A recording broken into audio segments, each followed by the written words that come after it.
Friends, welcome back. तो friends, अभी का वीडियो है there is one sun, one world, one grid, one Narendra Modi, UK PM Boris Johnson. अरे वाह, ऐसा लग रहा है उन्होंने ऐसा ही बोला है कुछ।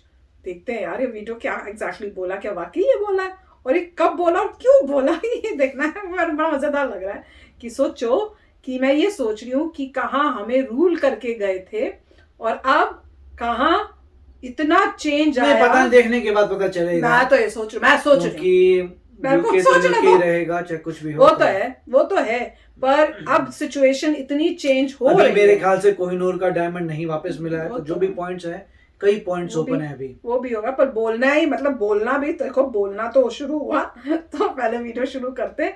वीडियो शुरू करने से पहले अगर आप चैनल पर नए हो और आपने अभी तक सब्सक्राइब नहीं किया है तो जल्दी से पहले सब्सक्राइब के बटन और बेल आइकन को क्लिक कर लो ताकि आपको हमारे सारे न्यू वीडियोस के नोटिफिकेशन मिल जाएं जैसे हम अपलोड करें। अगर आपको वीडियो पसंद आता है प्लीज लाइक एंड शेयर। चलिए शुरू करते हैं। Gender, and that we unite across the whole planet to tackle climate change.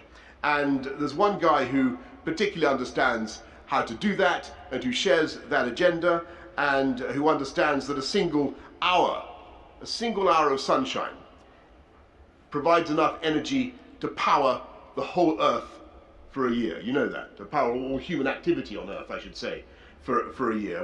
The one man who understands that so well and who's achieved absolutely extraordinary things in his own country of India is the Prime Minister of India.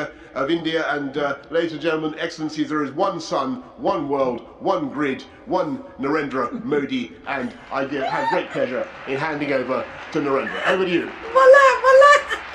तो friends, बोला है introduction में जब उनको मेरे ख्याल से speech के लिए बुलाना था। वो सोलर के बारे में कह रहे थे। देखिए, there is one world, one sun और एक ही ग्रिड है जो इंडिया बना रहा है, सोलर ग्रिड। और सोलर ग्रिड से वो सब होगा। तो मेरे ख्याल से वो तो था, इंडिया जो है पायनियर है, इन्होंने स्टार्ट किया है सोलर ग्रिड बनाना। इनफैक्ट इंडिया तो ये भी कह रहा था शायद कि इक्वेटर के साथ में पूरी सोलर ग्रिड बने और वहाँ पे इतनी जो आ रही है एनर्जी उसको हार्नेस करके आप पूरी प्रॉब्लम सॉल्व कर सकते हैं। इंडिया में बड़े बड़े सोलर फार्म बन रहे हैं और मेरे ख्याल से ये एक अच्छा पॉइंट है कि अगर बहुत ज़बरदस्त सोलर फार्म्स बन जाए तो इंडिया में को ज़रूरत नहीं पड़ेगी ऑयल की। इनफैक्ट मैं तो कह रहा हूँ कि इंडिया को ऐसा कुछ सब्सिडी देनी चाहिए कि हर इंसान अपनी छत पे एक सोलर का पैनल लगवाए, मैंडेटरी। आपकी अगर है, आपकी प्रॉपर्टी, जिसकी भी प्रॉपर्टी है, उसकी छत पे जो है गवर्नमेंट सब्सिडी देगी, आप लगाइए। जब आप एनर्जी बचाएंगे, उस एनर्जी बचा के ही उसका पैसा निकल जाएगा, चाहे उसके लिए 20-30 साल लगे। और उससे क्या इतनी ज़बरदस्त हो जाएगी सोलर पावर। मेरे ख्याल से इंडिया का जुगाड़ हो सकता है। मुझे समझ नहीं आ रहा अभी तक ऐसा क्यों नहीं किया कि लोगों को कहिए भैया तुम अपनी छतों पे सोलर लगाओ, मैंडेटरी। रेजिडेंशियल को वो ठीक है, कमर्शियल बिल्डिंग में सोलर लग रहे हैं, वो सब हो रहा है, मगर सब्सिडी देकर हर एक इंसान के घर के ऊपर एक लगना चाहिए। हर घर, हर बिल्डिंग, हर घर के ऊपर एक बड़ा सा सोलर पैनल होना चाहिए।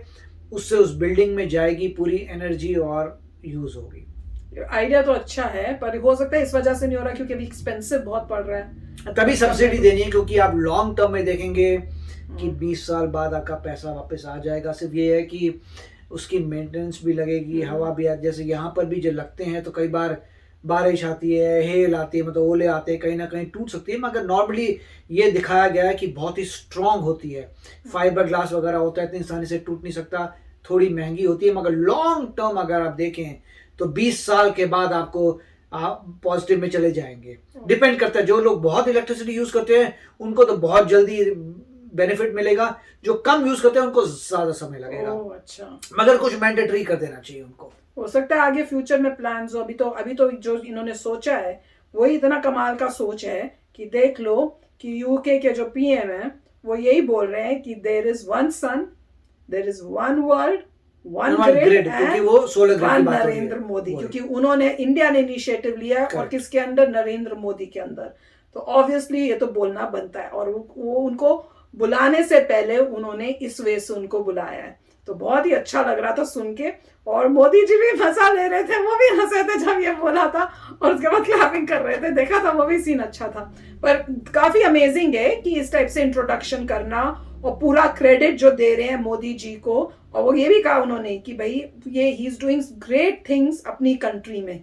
तो अपनी ये मतलब इसका मतलब है कि बाकी जो वर्ल्ड के लीडर्स हैं वो देख रहे हैं कि इंडिया में जो इतने सालों में चेंजेस नहीं हुए वो मोदी जी अपनी कंट्री में इतना कर रहे हैं, एंड उसकी वजह से मोदी जी जो है इन सब लीडर्स की जो है रिस्पेक्ट भी गेन कर रहे हैं, कि उनको भी एक एग्जाम्पल मिल रहा है कि कैसे अपनी कंट्री को आगे बढ़ाने के लिए वो क्या क्या आइडियाज और क्या क्या चीजें जो हैं वो इम्प्लीमेंट कर रहे हैं। और अगर आप देखो वीडियोस जब ये मिले हैं, हमने कितनी वीडियोस की हैं कि सब लीडर्स कितने प्यार से और इतनी अच्छी तरह से मोदी जी से मिलते हैं। क्यों?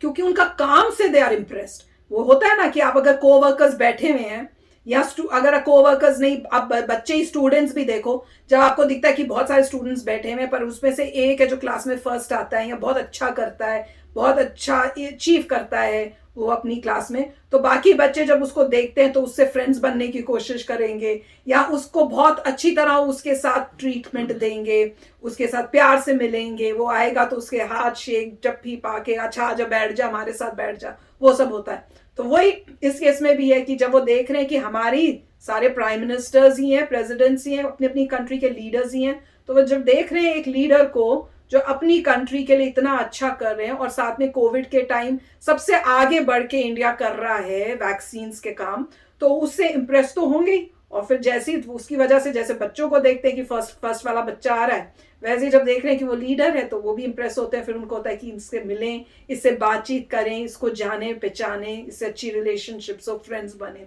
तो वही इन्होंने इसमें दिखाया है। वीडियो बहुत ही प्यारा था और मैं तो देख के मेरे को लग रहा था अच्छा अभी तो बोला नहीं, ये तो खत्म ही होने वाला है। सोलर पावर के रेफरेंस में कह रहे थे, सोलर पावर इंडिया ने वो इनिशिएटिव शुरू कोई नहीं, अभी सोलर पावर के रेफरेंस में बोल रहे हैं, आगे फ्यूचर में वैसे भी बोलेंगे। और स्पेशली जो कंट्रीज इक्वेटर के पास हैं, जो इंडिया भी है, तो मेरे ख्याल से वहाँ तो बहुत ज़बरदस्त बेनिफिट हो सकता है। Very good. स्पेशली मेरे ख्याल से अफ्रीका में भी इंडिया को वहाँ पे उनको मोटिवेट करना चाहिए। मगर अफ्रीका में वही प्रॉब्लम है कि काफ़ी कंट्रीज में तो सिविल वॉर हो रही है, लड़ाई झगड़ा चल रहा है कि हर कुछ हफ्ते बाद आपको, हर महीने बाद आप कह सकते हैं नाइजीरिया में प्रॉब्लम्स आती हैं कि इसका अबडक्शन हो गया, ये हो गया, वो हो गया। तो मतलब काफ़ी अफ्रीका में थोड़ी एज अ कॉन्टिनेंट वहाँ प्रॉब्लम्स आ रही हैं। डिफरेंट कंट्रीज़, कुछ कंट्रीज़ बहुत प्रोग्रेस भी कर रहे हैं बहुत तेज़ी से। मगर मेरे ख्याल से ये बहुत ही अच्छा इनिशिएटिव है। सिर्फ ये है कि रेजिडेंशियल में मैंडेट बनाना चाहिए। इनफैक्ट रिसर्च भी करनी चाहिए कि कारों के ऊपर सोलर पावर, और उसके लिए भी यूएस में भी काफ़ी रिसर्च हो रही है कि कार्स बन रही हैं जिसकी पूरी ऊपर की छत जो है सोलर है और सोलर पावर से ही वो कार चलेगी। मगर उनको यही प्रॉब्लम है कि इतनी ज़बरदस्त आप कर नहीं पा रहे हार्नेस एनर्जी ऑफ द सन। उसके लिए रिसर्च चाहिए कि आप मैक्सिमम जो सन की पावर हार्नेस कर सकें, उससे बैटरी चार्ज करें, गाड़ी चलाएं। मगर इन सब चीज़ों से of course I mean oil जो प्रोड्यूसिंग कंट्रीज है उनको तो तकलीफ होगी, जो मिडिल ईस्ट वाले हैं उनको मैक्सिमम, जबकि वो दिखाते हैं कि नहीं हम भी मॉडर्न बन रहे हैं। मगर अगर कोई भी कंट्री डिपेंडेंट है ऑयल के एक्सपोर्ट पे, उनको प्रॉब्लम आएगी। कुछ लोगों ने वही किया है, सदियों से जो है ऑयल एक्सपोर्ट करके पैसा बनाया, उसको फाइनेंशियल हब बना दिया, वहाँ से ट्रांजैक्शन जा रही है, इंटरेस्ट जा रहे हैं। मगर मैंने जैसे कहा वो ज़्यादा देर नहीं टिक सकते, क्योंकि जब और कंट्रीज ऊपर आएंगी तो उनके पास ही वही है, प्लस रिसोर्सेज भी हैं। तो लैंड एक तो मिडिल ईस्ट में सिवाय सऊदी अरेबिया के और सारी कंट्रीज बहुत छोटी हैं। इंडिया का लैंड साइज ज़्यादा है, 7th लार्जेस्ट है इंडिया, फिर भी अच्छी बात है। तो अब जो है इंडिया जब ग्रो करेगा तो इंडिया के पास सब कुछ होगा प्लस रिसोर्सेज, तब compete करने में दूसरी कंट्रीज को प्रॉब्लम आएगी। अभी हम वास्ट डिफरेंसेस देखते हैं, आप देखते हैं दुबई में वर्सेस इंडिया, अब जैसे 10-15 साल बाद डिफरेंसेस बहुत कम होते चले जाएंगे। वो तो है, पर बहुत अच्छा इनिशिएटिव लिया कि सब कंट्रीज को मिलाकर कोशिश यही है कि अब सन के ऊपर डिपेंडेंसी हो, सारी एनर्जी जो पूरे अर्थ में हम यूज करते हैं वो सन के थ्रू सबको मिले। वो कमाल का आइडिया, अब देखते हैं कि कैसे ये यूज करते हैं और जल्दी जल्दी काम होता है।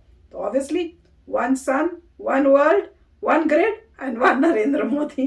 तो चलो फ्रेंड्स, चलते हैं, मिलेंगे नेक्स्ट वीडियो में बहुत ही जल्द। Till then take care and bye bye. तो अगर आप मेरे इस चैनल पे नए हो तो जल्दी से सब्सक्राइब के बटन को हिट करो और बेल आइकन को क्लिक करो, ताकि आपको मेरा जब नया वीडियो मैं लगाऊं आपको उसके बारे में जल्दी से पता चल जाए।